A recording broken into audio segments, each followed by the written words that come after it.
What is going on, my fellow apes and apettes? I'm having to redo this video. I actually uploaded one version of it already, and then I went back and realized that a lot of my screen share was getting cut off, and it was unfortunate. I'm having to do this again. What a pain in the ass, but I have no problem doing it again for you guys. I'm going to just show the chart here briefly. I'm really, to be honest with you, trying to stay away from a lot of the charting and technical analysis about AMC just because everything is so manipulated right now. I just feel like there's not a whole lot of good that comes from looking at the price action right now, right? There's too much manipulation going on, and I really think we're at this point where we're just relying on government intervention, and I think that is coming. So that being said, we will go over. It looks like we were kind of getting attacked a little bit right off the rip. They came at us hard. It looks like we were trying to bounce back, and we did. We seen a little bit of fucking growth, and then they kind of slammed us again, and then we looked like we seen some consolidation for pretty much the remainder of the day. We closed the day at 971, down 3%. Again, though, with all the FUD that was happening yesterday that was spreading around, there's be this, mass sell-off and all this other crazy shit. Don't look to be true. In fact, it looked like there was more buyers, as usual, as it's been consistent throughout this whole process, than sellers, and it's, not even close. So we should rejoice in that fact. We're right on track. I'm trying to really not look at the numbers just because at this point it's just all psychological. Moving past the charts, I do want to go over a few things. I know a lot of you guys have heard about some big institutional buyers lately. I'm going to go ahead and show those for the day. I'm going to give you guys a sneak peek at my Fintel Premium account, and you guys can use this information however you see fit. But let's go over the institutional buyers filing 13F forms today.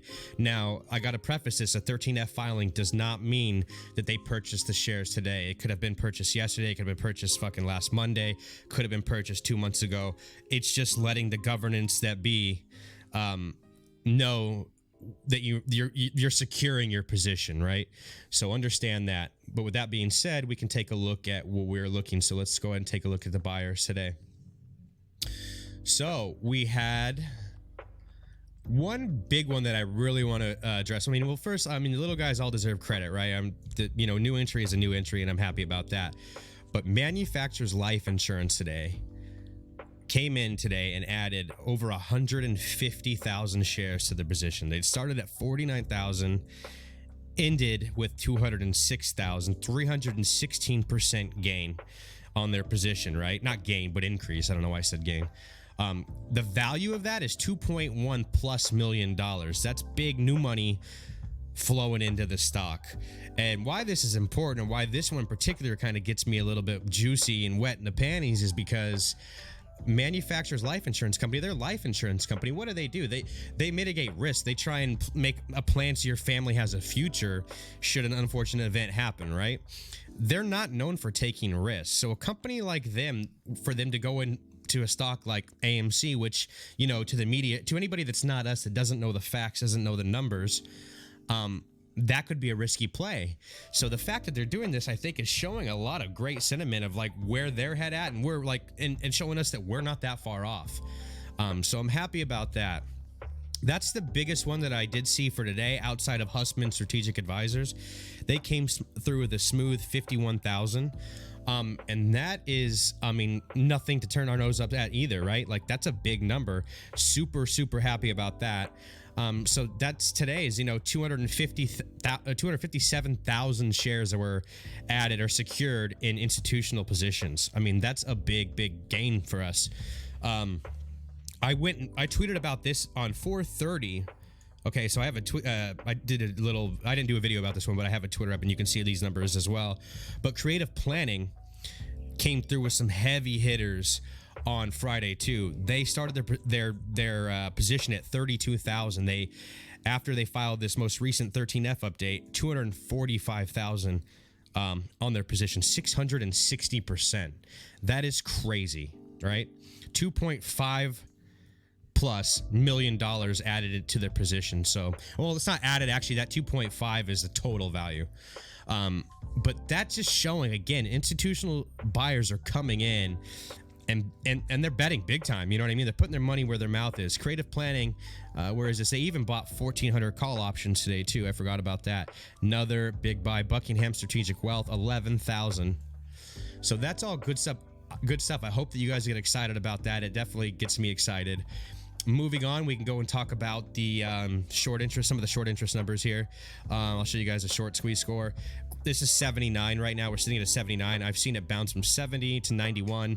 I would take this number with a grain of salt, just because the stock, again, is so manipulated, and they base a lot of these numbers off of those numbers. So I think it does a good job of showing sentiment, and, you know, 79 is still an incredibly high number. So we're headed in the right direction. If we want to look at the short shares available, as of 7 hours ago, we were sitting at 1 million, and it looks like we kind of today we were hovering above, you know, 1 million for the majority of the day. But at one point we had 1.5, we were 1.3. We were definitely chewing through them. So we again, that's all good stuff. And I don't want you guys to hold too much like weight on these numbers, because again, I think at this point there's not much more DD I can do. I mean, we can talk about the news, and we could talk about like what we're seeing here, like these types of numbers.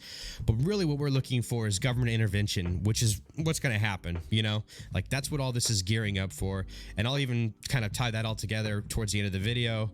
If we want to look at the short volume for today, May 3rd, it looks like we're at 4.9 million short volume. A little bit lower than what we're used to seeing, but again, it's, you know, I think that all it has to take into account the share availability and all sorts of different things. So again, I'm not holding a whole lot of weight. I'm just showing this to you guys because I know a lot of you, you know, like this information. I could show you the let's take a look here. So this is updated. The short interest right here is updated from the New York Stock Exchange twice a month. And we did get ours. It was actually reported late. When it was originally reported on the 30th, and they like adjusted it.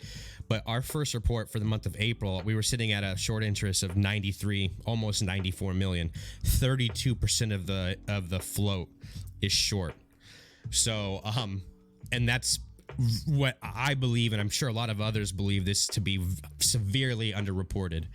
So that's like looking fucking prime rib juicy for us.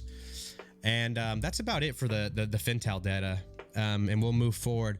So I know in my last video, we were talking about events that were coming up this week that could serve as catalysts. One of them was the closed door SEC meeting. That is still happening, but it was originally scheduled for May 6th, which is the Thursday. That's been pushed forward one day, May 7th. And I believe that has to do with scheduling conflicts more than anything.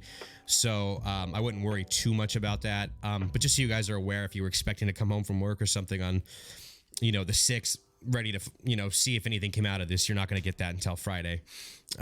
So, and it's not happening till after, you know, it's 1 p.m. so market close. We probably won't, hopefully we get information about it Friday, but I assume that we may not even hear anything about it until, you know, fucking Monday.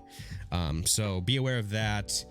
And then, closing up the video real quick, I'm going to go ahead and mention one thing that I had found when I was going through some of the SEC's website. And Jackson Hunter did me a real solid, actually, and gave me a shout out on this because and featured it on his stream. Not featured it, but brought it up on his stream. Made me feel like a little fangirl. But this is I'm just going to read you the quote. I took this quote from Commissioner Hester M. Pierce of the SEC from her April 28th speech. And I just went and highlighted the stuff that stood out to me. And I'm just going to read that word for word. The staff is working on a report about the events related to meme stock trading earlier this year, and some regulatory initiatives may come out of that work. Similarly, as we understand more about the Archegos capital management, discussion about regulatory changes might be appropriate. As usual, commentators have gotten a head start and have identified a number of regulatory responses, including possible regulation of family offices and enhanced disclosure requirements for synthetic stock positions created through the use of total return swaps and possibly other derivative instruments. So what that is saying to me is that they're already aware what the fuck's going on, and they're saying, hey, we're gonna look into this and decide if we need to actually step in and take some action. I mean, this to me is some of the best news that we could have gotten, right? And at the bottom, I didn't highlight this because I know people have mixed views on this, and I'll just give my opinion on it. But she says, let us carry out the necessary analysis to determine whether there is a problem in the market, is a problem the market participants cannot resolve on their own. Some people looked at that like, oh, are they cleaning their hands, washing their hands of it? Or are they going to let these motherfuckers bleed and let us eat them alive? Now, I know that counters my thought process in terms of, you know, we need government intervention, but maybe maybe government intervention is in the form of just the DTC rulings without the SEC coming in and just letting them get eaten off of that. I don't know. I'm curious to know your guys' thoughts. If you guys want to leave a comment on what your thought process is on that and what you're reading here, I'd love to read that and go back and chat with you in the comments. With that being said, I am so grateful for you guys. Like, I started making a few of these videos, and just because I enjoy doing it, and I'm literally become like obsessive with the stock. The amount of support that I've gotten on Twitter and YouTube has just been second to none. I absolutely love it. You guys have been awesome throughout this whole process, and I can't wait to, ride the rocket ship to the moon with you guys. I'm literally feel an emotional connection to each of you in some way or capacity, and I think that it's rare and unique, and I hope that this culture that we cultivate here is something that we can use moving forward to a lot of other things as well. And I'm thinking that, granted, we all stand to get rich from this. I think that as we go on to live our lives and enjoy our attendees, I think that some real regulation and rules will happen that might save some other poor motherfuckers that are gonna get hit with, that could have got hit for this in the future, other companies and shit. We may not have movie theaters if it wasn't for us. So remember that we're all a part of it, no matter the shares, how much you hold. I mean, we're all a part of it. With that being said, I love you guys a long time.